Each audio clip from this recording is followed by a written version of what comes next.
अस्सलाम वालेकुम। पाकिस्तान में इस वक्त आशोब चश्म की बीमारी बहुत ज़्यादा फैली हुई है, जिसको हम एडिनोवायरल कंजंक्टिवाइटिस भी कहते हैं, आई फ्लू भी कहते हैं, पिंक आई भी कहते हैं। पाकिस्तानियों ने इस बीमारी के साथ ऐसा क्या किया है कि उन्होंने अपनी आंखों की तबाही के लिए ख़ुद सारा सामान तैयार कर लिया। आज हम डिस्कस करेंगे एडिनोवायरल कंजंक्टिवाइटिस या पिंक आई के अंदर हमारे क्या रवैये हैं और बेसिकली इन रियलिटी होना क्या चाहिए।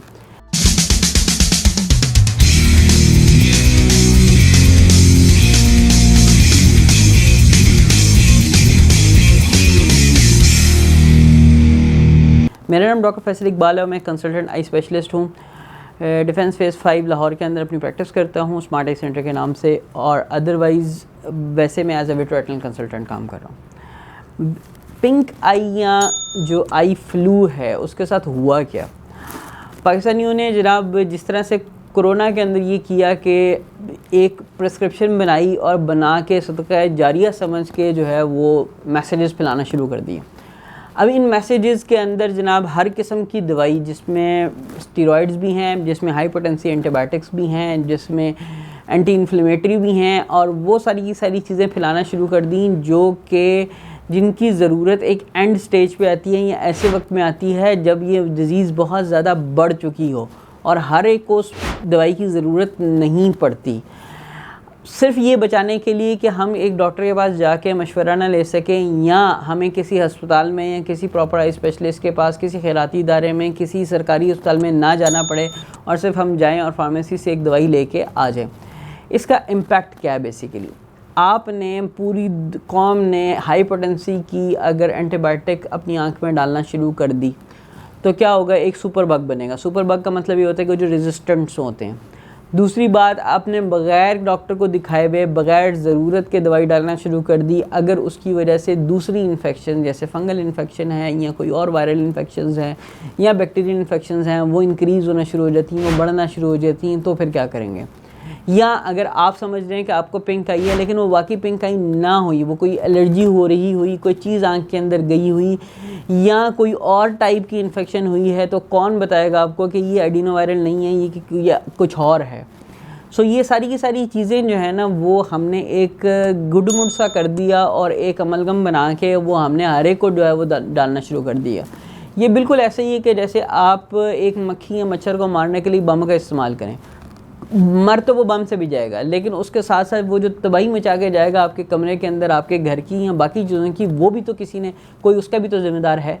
तो अगर एक चीज़ जो आपके सिर्फ एक किताब मारने से या किसी वो फ्लाइंग इंसेक्ट मारने से या हल्का सा स्प्रे करने से मर सकती थी, उसके लिए आपने जब बम चलाया तो अपने इर्द गिर्द की चीज़ों को और तबाही में मचा के जा सकता है। मक्खी ने तो मर जाना है। इन द सेम में वायरल इन्फेक्शन जो होते हैं वो अपने टाइम लेके ख़त्म हो जाते हैं, और ये इतना माइल्ड इन्फेक्शन भी हो रहा है कि किसी को एक दिन हुआ अगले दिन वो नॉर्मल हो गया। अब उसके अंदर अगर आप जो बड़े बड़े नाम है जैसे टोबराडेक्स, डेक्सीमॉक्स या इस किस्म की चीज़ें अगर यूज़ करना शुरू कर देंगे जिसमें डेक्सामेथासोन है, बेटामेथासोन है या कोई बेटनीसोलन है, या वो चीज़ें इस्तेमाल करना शुरू कर दी हैं जो कि बम के मुतरादिफ हैं, अगर आप वो इस्तेमाल कर रहे हैं तो आँख को अगर कोई नुकसान हो जाता है तो कौन उसका ज़िम्मेदार होगा। बात सिर्फ इतनी सी है कि आप ठीक है एक आई स्पेशलिस्ट को मत दिखाएं, लेकिन एटलीस्ट आप डायरेक्टली ये वाले ड्रॉप्स तो मत इस्तेमाल करें ना,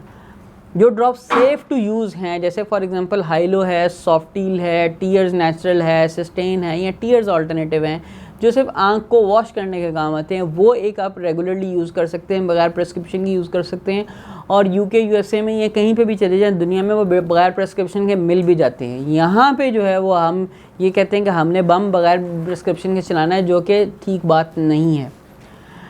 अगर आपको किसी किस्म की कोई रेड आई हुई है या पिंक आई हुई है तो आप ये सिर्फ टीयर्स इस्तेमाल करें, आँखों को बर्फ़ की टिकोर कर लें, आँखों को साफ़ रखें, हाथों का सैनिटाइजेशन का ख्याल रखें।